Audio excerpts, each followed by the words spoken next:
हां तेव्हा आता राहता का तू काय म्हणाय तिला हां लगीन कर नाही केलं तर काय करी आत्महत्या करील असं तसं करेल की म्हणायची मी नाही तसं म्हणजे तिची इच्छा नसताना तिला मानसिक तिचा त्रास दिला असं तुमचं म्हणणं आहे. मुलीने सांगितलं. मुलीने सांगितलं ना. तुम्ही त्याला काही लोकांना सांगितलं का हे मुलगा त्रास देतोय खूप वगैरे तुम्ही मी तिला तुम्हाला सांगितलं का मला हा म्हणतो लग्न कर हे मी आत्महत्या करेल असं तिला तो रोज द्यायचा. एकदा नारंगावला अडवलं आणि एकदा जुन्नरमध्ये आणि ही आजची तिसरी वेळ. आणि घरी कधी आलं का तुमच्या घर शेजारीच राहतो. कामधंदा काय करतो तू? हां भिका मागून खातो तू करे म्हणे ते तुम्ही काही काळजी करू नका ताई. नाही मग तुम्ही बाकीच्या लोकांना सांगितलं नव्हतं का हे असं त्रास देते पोलिसांना वगैरे सांगायला प्रयत्न करायचा ना तुम्ही?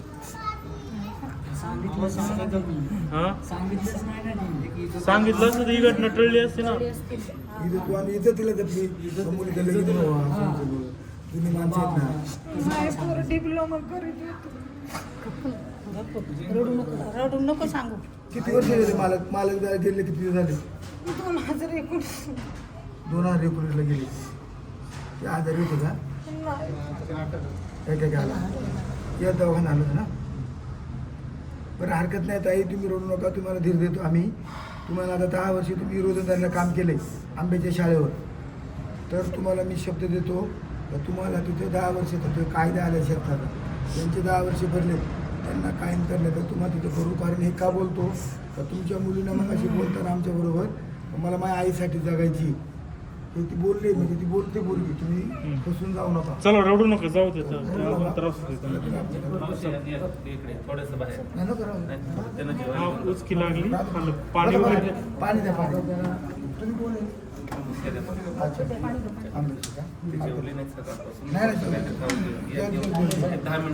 ORS वगैरे काहीतरी दे ना. ORS दे ना लिक्विड दे ना जरा थोडंसं ORS लिक्विड आणून दे. सुट्टी देऊ नका त्याला. कसा आहे त्या मुलाचा स्वभाव? म्हणजे त्याला शिक्षा झाली पाहिजे तुमच्या मुलाला. नाही काय करतो गावामध्ये तो कुठं चाकल नव्हतो कामाला असतो. कुठं कामाला असतो ते कामालाच नाही. तू करपणा करतो का? आई वडील काय करतात? आई वडील काय करणार ना याच्या नाला आई वडील काय करतात? बापाला उचलून आणलं काय केलं कोणा उचलणार बापाला आणून काय करणार? ठीक आहे विचारपूस करतील त्या बाब घेतील परंतु त्याला पोलीस लोक सुट्टी देणार नाही. हा हल्ला नाही याचं शिक्षण किती झालंय त्या पोराचं? 8वीच झाली आणि लग्न झालं नाही तुला लग्न कर म्हणतो तर भाई सांगा यांना म्हणतो तर माझी लग्न कर. आणि 24 वर्षाचा आहे ना म्हटले तो. किती वर्षाचं आहे? 24. आणि मुलगी किती वर्षी भाई? नोव्हेंबरमध्ये 19 वर्ष चालू झाली. 18 वयाची. हा म्हणजे 18 नोव्हेंबरला 29 झाली. मग तुम्ही तिला 10वी पर्यंत कुठे शिकवली? 12वी पर्यंत शिकली. 12वी पर्यंत सोनाव्याला आणि तुम्ही 13वीला इथे घातली. 13वीला नाही डायरेक्ट डिप्लोमा चालू केला. डिप्लोमा चालू केला का?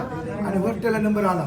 आता 4-5 महिने आला हॉस्टेलला नंबर न तर ती येऊन जाऊन करीत होती वरून? आंब्यावरून नारंगाव पर्यंत नारोगापर्यंत येऊन नंबर करायची हलच होतं तिचं.